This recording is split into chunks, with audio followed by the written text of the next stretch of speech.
Sir, ಈಗ ಇವತ್ತು ಸ್ನೇಹಮಯಿ ಕೃಷ್ಣ ಅವ್ರನ್ನ ಬಂಧನ ಮಾಡಿದ್ದಾರೆ ಸರ್. ಹೌದಾ? ನನಗೆ ಗೊತ್ತಿಲ್ಲ. ನೀವು ಹೇಳಿದ್ರೆ ಸಹ ಈಗಲೇ ಗೊತ್ತಾಗ್ತಿರೋದು. ಹೌದಾ? ಏನು ಕಾರಣಕ್ಕೆ? ಸಿಎಸ್ ವಿರುದ್ಧ ಆರೋಪ ಮಾಡಿದ್ರು ಸರ್, 1.6 ಕೋಟಿ ಹಗರಣದ್ದು. ಹೌದು, ಮತ್ತೆ ಆಧಾರಯುತವಾದಂಥ ಆರೋಪಗಳನ್ನು ಸುಮ್ಮನೆ ಮಾಡ್ಬೋದು ಅಂತಂದರೆ ರಾಜಕಾರಣಿಗಳೇನೋ ಪಾಪ ಜನರಿಗೆ ಅಕೌಂಟಬಲ್ ಆಗಿರಬೇಕು. ಹಾಗಾಗಿ ಆಧಾರಿತ ಆರೋಪಗಳನ್ನು ಮಾಡೋದು ಕೂಡ ಸಹಿಸ್ತಾರೆ, ಹೋರಾಟ ಮಾಡ್ತಾರೆ. ಪಾಪ ಅಧಿಕಾರಿಗಳ ಮೇಲೆ ಸುಮ್ಮನೆ ತೇಜೋವಧೆ ಮಾಡೋದು, ಆರೋಪರಹಿತ ಆರೋಪಗಳನ್ನು ಮಾಡಿದಾಗ ಅದನ್ನು ಖಂಡಿತ ಅದಕ್ಕೆ ಶಿಕ್ಷೆ ಕೊಡಬೇಕು, ಕ್ರಮ ಜರುಗಿಸಬೇಕು. ಸರ್, ಈಗ ಸ್ನೇಹಮಯಿ ಕೃಷ್ಣ ಅವರು ಮೂಡ ಕೇಸ್ ಸೇರಿದಂತೆ ಹಲವು ಕೇಸ್ಗಳಲ್ಲಿ ದೂರನ್ನ ಸಲ್ಲಿಸಿ ದೂರುದಾರರಾಗಿದ್ದರು.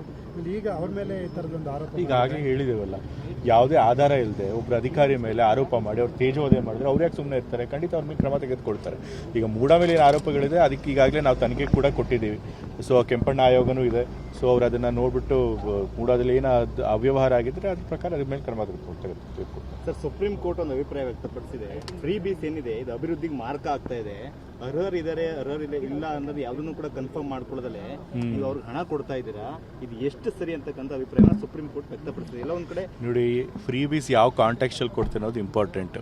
ಎಲೆಕ್ಷನ್ಗೆ 2 ತಿಂಗಳಿದ್ದಾಗ 3 ತಿಂಗಳಿಗೂ ಇದ್ದಾಗ ಬರೀ ಎಲೆಕ್ಷನ್ ಗೆಲ್ಲಬೇಕು ಅಂತೇಳಿ ಫ್ರೀ ಬೀಸ್ ಕೊಡ್ತಾರಲ್ಲ, ಅದು ನಿಜವಾಗ್ಲೂ ಮಾರಕ ಎಕನಾಮಿಗೆ. ಬಟ್ ಆದರೆ ಬೆಲೆ ಏರಿಕೆ ಇದ್ದಾಗ, ಆರ್ಥಿಕ ಅಸಮಾನತೆ ಬಹಳ ಇದ್ದಾಗ, ಬಡವ್ರು ಬದುಕೋದೇ ಕಷ್ಟ ಇದ್ದಾಗ ಬಡವ್ರಿಗೆ ಸಪೋರ್ಟ್ ಮಾಡುವಂಥ ಏನು ಕಾರ್ಯಕ್ರಮಗಳು ಕೊಡ್ತಾರೆ ಅದು ಖಂಡಿತ ಫ್ರೀ ಬೀಸ್ ಆಗಲ್ಲ. ಬದಲಾಗಿ ಇನ್ನೂ ಎಕನಾಮಿಗೆ ಒಳ್ಳೇದಾಗುತ್ತೆ. ಯಾಕೆಂತಂದರೆ ಬಡವ್ರಿಗೆ ಹಣ ಸಿಕ್ಕಿದ್ರೆ ಅವ್ರ ಪಾಪ ಅದರಿಂದ ಜೀವನ ಮಾಡ್ತಾರೆ ಮತ್ತು ಅದನ್ನು ಮತ್ತೆ ಖರ್ಚು ಮಾಡ್ತಾರೆ. ಸೊ ಹಾಗಾಗಿ ಎಕನಾಮಿಕ್ ಕೂಡ ಎಕನಾಮಿಕ್ ಚಟುವಟಿಕೆಗಳು ಕೂಡ ಆಗುತ್ತೆ. ಸೊ ಹಾಗಾಗಿ ಯಾವ ಕಾಂಟೆಕ್ಸ್ಟಲ್ಲಿ ಕೊಡ್ತಾರೆ ಅದು ಇಂಪಾರ್ಟೆಂಟ್. ಶಾಲೆ ಕಟ್ಟಿಸಿ ಈಗ ಖಂಡಿತ ಈಗ ರಸ್ತೆಗಳನ್ನೆಲ್ಲ ಮಾಡದೆ ಬರೀ ಫ್ರೀ ಬೀಸ್ ಕೊಟ್ಟರೆ ತಪ್ಪು. ಆದರೆ ಕರ್ನಾಟಕ, ತಮಿಳುನಾಡು ಆ ಥರ ಕೆಲವು ಡೆವಲಪ್ಡ್ ಸ್ಟೇಟ್ಗಳಲ್ಲಿ ಎರಡೂ ಕೂಡ ಆಗ್ತಾಯಿದೆ. ಇನ್ಫ್ರಾಸ್ಟ್ರಕ್ಚರ್ಗೂ ಕೂಡ ಹಾಕ್ತಾ ಇದ್ದಾರೆ, ಜೊತೆಗೆ ಅದೇ ರೀತಿ ಸೋಷಿಯಲ್ ವೆಲ್ಫೇರ್ ಸ್ಕೀಮ್ಸ್ಗಳು ಕೂಡ ಬೆಳೆಸ್ತಾ ಇದ್ದಾರೆ. ಅದರಲ್ಲೂ ಏನು ತಪ್ಪಿಲ್ಲ ಅಂತ ನನ್ನ ಭಾವ. ಸರ್, ಈಗ ಇವತ್ತು ಸ್ನೇಹಮಯಿ ಕೃಷ್ಣ ಅವ್ರನ್ನ ಬಂಧನ ಮಾಡಿದ್ದಾರೆ ಸರ್. ಹೌದಾ? ನನಗೆ ಗೊತ್ತಿಲ್ಲ. ನೀವು ಹೇಳಿದ್ರೆ ಸಹ ಈಗಲೇ ಗೊತ್ತಾಗ್ತಿರೋದು. ಹೌದಾ? ಏನು ಕಾರಣಕ್ಕೆ?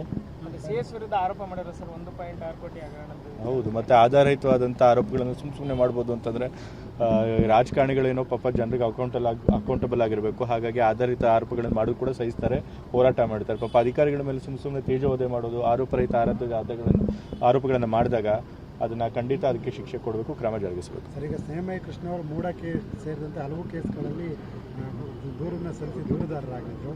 ಈಗ ಅವ್ರ ಮೇಲೆ ಈ ಥರದೊಂದು ಆರೋಪ ಈಗಾಗಲೇ ಹೇಳಿದೇವಲ್ಲ, ಯಾವುದೇ ಆಧಾರ ಇಲ್ಲದೆ ಒಬ್ಬರು ಅಧಿಕಾರಿ ಮೇಲೆ ಆರೋಪ ಮಾಡಿ ಅವ್ರು ತೇಜೋವಧೆ ಮಾಡಿದ್ರೆ ಅವ್ರು ಯಾಕೆ ಸುಮ್ಮನೆ ಇರ್ತಾರೆ? ಖಂಡಿತ ಅವ್ರ ಮೇಲೆ ಕ್ರಮ ತೆಗೆದುಕೊಳ್ತಾರೆ. ಈಗ ಮೂಡ ಮೇಲೆ ಏನು ಆರೋಪಗಳಿದೆ ಅದಕ್ಕೆ ಈಗಾಗಲೇ ನಾವು ತನಿಖೆ ಕೂಡ ಕೊಟ್ಟಿದ್ದೀವಿ. ಸೊ ಕೆಂಪಣ್ಣ ಆಯೋಗನೂ ಇದೆ. ಸೊ ಅವ್ರು ಅದನ್ನು ನೋಡಿಬಿಟ್ಟು ಮೂಡದಲ್ಲಿ ಏನು ಅವ್ಯವಹಾರ ಆಗಿದ್ದರೆ ಅದ್ರ ಪ್ರಕಾರ ಅದ್ರ ಮೇಲೆ ಕ್ರಮ ತೆಗೆದುಕೊಳ್ತಾರೆ.